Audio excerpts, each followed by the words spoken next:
What is going on, boys and girls? I know it has been a long minute. A lot of stuff has been going on. We sold our other house. We have much better view. So we have some lake view going on. Still haven't had a chance to build my outdoor kitchen, but I'll be getting on it.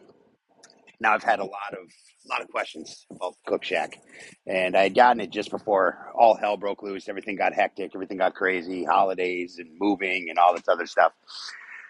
So I did do a walkthrough, and I think if you've been around, you know how I feel about reviews. Uh, but I've had a ton of people asking me just my thoughts on this PG500. It's the Cook Shack Fast Eddys PG500 um, smoker, char griller, uh, warmer, cold smoker to a point, and ash clean out. If you want to see the walkthrough, it's on my channel somewhere. Shouldn't be too far back because I haven't really done a whole lot after that. So, well, today I had thrown some ribs on, and right away I had a bunch of people start hitting me on Instagram asking me if I'm going to be doing a review on it. I've had a lot of people ask. So, while I'm not going to do a review, I will share my thoughts. You guys know I've gone through quite a few pellet smokers over the past, I don't know, maybe year and a half, something like that. And from my spot before, um, I lost a lot of faith. I got screwed on many dinners, and reliability has been an issue of mine. Whether it's the way I do things or the units themselves, just whatever, which is really the reason why I don't do reviews. Everybody does things differently. Everybody uses things differently. Everything is in a different location, different environment. Different different days of manufacture. I mean, you get something that's Friday, during COVID, whatever. So the results vary. So for me to go out and be, I love this, this is great, this does this and that, somebody else might not agree, or a lot of people might not agree, and they go and buy it. And I'm the one responsible for your divorce because your wife, is pissed that you bought your fifth grill and all this other shit. So I tried to stay away from it because everybody's experience is different. Now, my experience with this guy, um, it's actually renewed my faith in them. The thing is rock solid. I mean, they have their foot deep in the commercial side of things, so I think they brought a lot of that reliability and just simplistic nature of it is really what it is. There's no bells, there's no whistles. I mean, other than just, being sexy with the stainless steel, and a tried and true controller, that's really it, man. There's really nothing fancy about it. There's no Wi-Fi. There's none of that stuff. It just smokes. Um, it uses a lot of pellets. I mean, it eats pellets like a fat kid at a buffet, man. But because it does that, it throws a ton of smoke, man. I mean, the thing is always smoking, and the food that comes off it is spectacular. I mean, you get a nice kind of like that them layers of smoke, just that full layer of smoke where something is smoke, not just not just laid on the outside of it, smoke. And while I don't like my stuff super smoky, this thing does it exactly how I like it, and it's been 100% reliable. I've just thrown things on there and just leave, and it just does its thing. And the reason why I even jumped into the Cook Shack was at the restaurant. There's, four different ones. I mean, there's, from the 750s to the 500s to the, 150s, there's a 350 or a 300, all that stuff.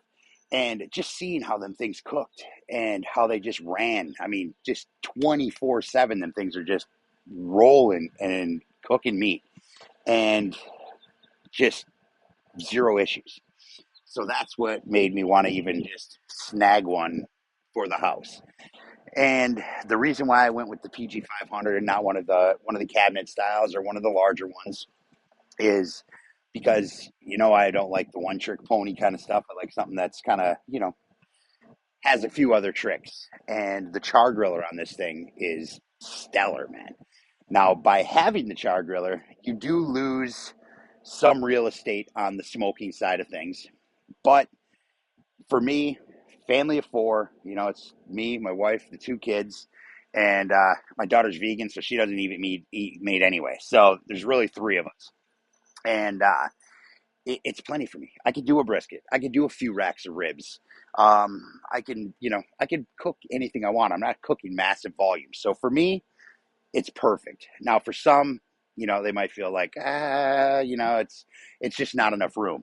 But the trade-off between having the smoking side and a wicked char griller. I mean, that thing, it grills beautifully, man. Flames. I mean, just flames, smoke, the whole thing. I mean, they did it right. They really did. It To me, it's a perfect trade-off. You know. So right now, I just have a rack of ribs going in there. Come on over. We'll check it out. But just a quick little overview on this thing. It is all stainless. It has 22-pound hopper. Man, I'm doing all this off my head. So if I'm wrong, I'm wrong. But simple controller. I mean, flip it on, set your temp, go about your business. Stack is over here. We've got the tool trays. This is an add-on. This was the front tray for it. And then underneath here, let me get you down.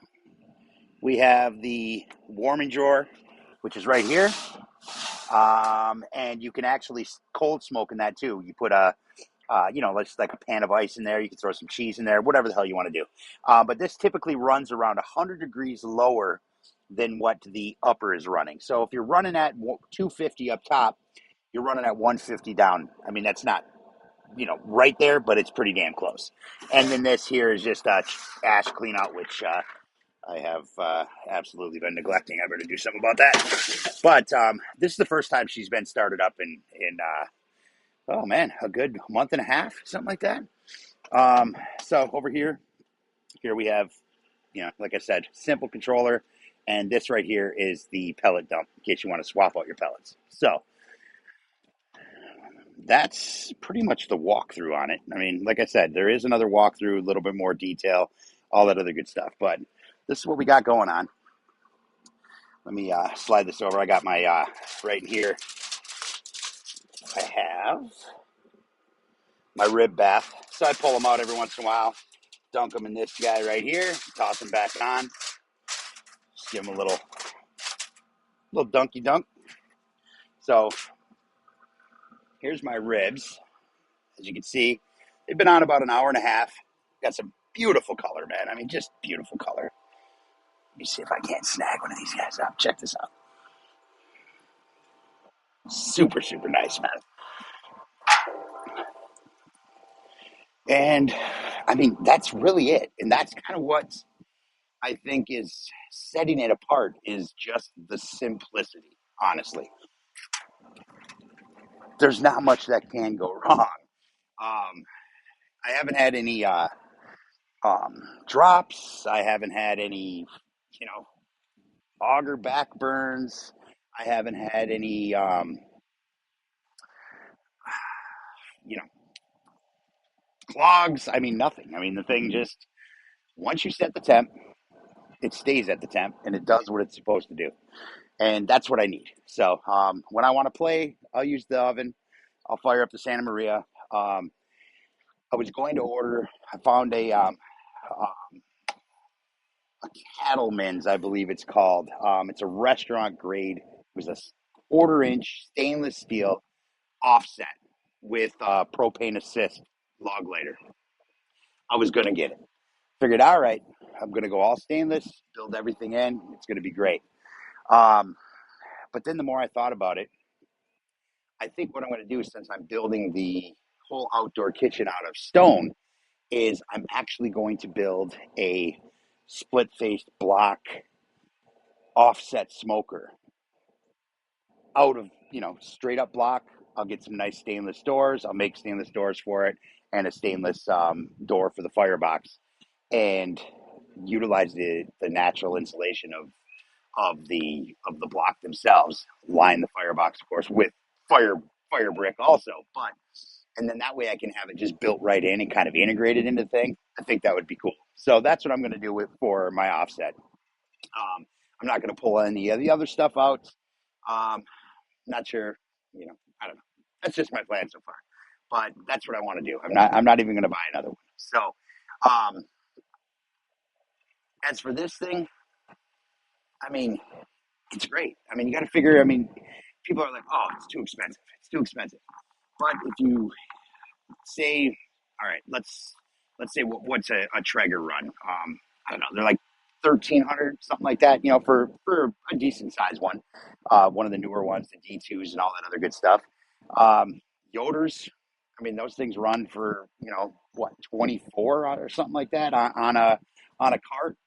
And when I had my Yoder, I had a lot of issues with the hot spots. I mean, I would have to shuffle meat around. So real estate, honestly, was an issue with that thing too, unless I was cooking different meats, like if I wanted the chicken at the hot end of things and stuff like that. Even with my dampener, I messed with it. I had it for, almost 2 years. And so I don't want to hear I didn't give it a shot. Yoder, I'm not saying, hey, that's fine. Yoder makes a great product. I had some issues with mine, and I had more issues with the brand and the company themselves. So it's here nor there. It doesn't matter. Um, but this thing, like I said, it's simple. You turn it on, it smokes meat. I turn it off, man, and that's exactly what I've been looking for. So something that I know on Thanksgiving Day, because that happened to me, um, was it's just going to start and it's going to continue cooking, and as well as Christmas. My other one did the same thing for me on Christmas dinner. And it's like it picked the big days, man, the days that are the most important. And I lost a lot of faith in anything electronically controlled. Let's just be real here. But like I said, when you keep it simple and you just make a big stainless steel box with an auger and you throw a controller on it with an on-off switch, there's not a whole lot that can go wrong, and it just kind of does its thing. I mean, you can get into the settings of this and, the HHT and all. I mean, you can go through all that stuff. I haven't touched anything. It's just, it came off the crate. I plugged it in. I've just been cooking on it, man. So, um, what else can I say? Honestly, I mean, it's a good grill, man. It's a damn good grill. It does exactly what I want a smoker and a grill to do. I think it balances out my arsenal well. I can quickly smoke some things without messing with anything or compromising on the integrity of the product itself. I got the pizza oven for everything else. I mean, I've only made pizzas in it once. I usually cook just about everything else in the pizza oven, or the Santa Maria, which is one of my favorite tools of all time to use. So that's what that's really all I got to say about it. It's not a whole lot. So for everybody looking at them, I mean, I know you can't really go anywhere and check them out and physically touch them or anything, but they're solid. And I know a lot of people that have dealt with the company and they stand by their shit. They'll be there for you if anything was to happen. So that's what I like to know. That's what I'm looking for. So other than that, there's really not much more I could say, other than things are going to get back. I know a lot of people have been asking me about content. Um, uh, we had moved, and we had moved right days before Christmas because we weren't planning on it. We've been looking for a lake house. One popped up, and it was perfect for us. So we jumped on it. We pounced on it, and despite the timing being terrible, we went forward with it. And then there's a lot of things that we wanted to do around here before summertime. There's a lot of indoor stuff that we wanted to change. There's some remodeling stuff like that we wanted to just kind of bring it to what we like. And so I've just been busy doing that. But now the weather's breaking. We got some nice days. We've had some nice days. We got even some more nice days coming up. And it's time to get back at it, man. So I'll definitely be doing some more content for those that give a shit. And that'll be it. So I'm probably going to do something on the outdoor kitchen build once I start that. I want to start that when I know the weather is steadily nice. Right now it'll be 60, 70 degrees, and then the next day it's 30, So um, once I know everything is kind of settled out with the weather, I'm going to start on that project. And I'm going to be doing some different stuff with it. And I'm going to be doing it myself. So I'll probably do some things on that. As for the grill building, again, same thing. I haven't even checked steel prices. I haven't even checked steel availability. But um, from the few that I've spoken with, I think that things are settling down a little bit. And my time is, starting to even out a little bit more. So I'll be getting back into all that stuff too. So um, now, while that has shit to do with this thing, I figured, hey, I'm making a video. I might as well address all of the comments and questions I've received over the past couple of months. But let's get back at it. Let's cook some shit. Let's have some fun. Let's make some fires and do our thing, guys. So um, if you're out there, grill on, and that's it. I'll post some pictures of this good old stuff here once I'm done. I'm about to give her another dunk here. Uh, Running these baby backs at 250. I would have done 225, but per usual, late start. So, whatever. It is what it is. So that extra 25 degrees will get me to where I need to be when it's time to be there. You know what I mean? And then I will dunk them every hour. This is kind of a play on Snow's based. It's a stick of butter, half an onion, minced up nice, a half cup of Worcestershire, half cup of straight vinegar, 2 tablespoons of yellow mustard, 2 tablespoons of, this is where I kind of go off book, 2 tablespoons of blue agave, just to bring a little bit. Plus, it gives the ribs a nice little sheen at the end. And the hell else did I put in there? I think that's it today, guys. Oh, and water. But that's it. Just brought it to a boil, killed it, threw it in the pan, and just pull the ribs out, give them a dunk and a flip, throw them back on the grill. So, um, I don't know, let those roll 4 or 5 hours, whatever. So I can pick them up, and they give me a little bend, and I can see some bone. So that's uh, that's how I like my ribs. So I like a good slight tug, and then clean off the bone, and that's how I like them. That's how I want them. But other than that, that's it. That's all I got. Um, so we'll be back. We're gonna do some shit. Um, I still have the pork brisket. I've been waiting to do that. So I got a lot of things coming up. So we're gonna be just cooking. That's how we do. So all right, guys, that's it. Like I said, I love the thing. I absolutely love it. I couldn't be happier so far. Um, I've used it quite a bit prior to the move. And today's the first day she's been fired up since we've been here. So I'm excited just to smell the smoke, just to smell it, man, because it's been brutal. I've been doing a lot of cooking.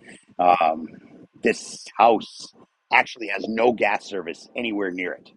So when we got it, it had an electric stove, and oh my god, man, it was brutal. But I ended up going with getting an induction, and game changer, man. So if you are stuck without gas service at your house for whatever reason it may be, if you're out in the woods or whatever, induction, man, damn, it is so fast. I mean, heat on, heat off. I mean, I'm loving it. So, but it's not as fun as being out here with a fire. And I still got to find a wood guy.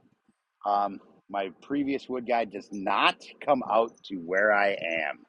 So I need to find a new wood guy, and I have no wood at all. Nothing. So nothing that I can smoke with without killing the family anyway.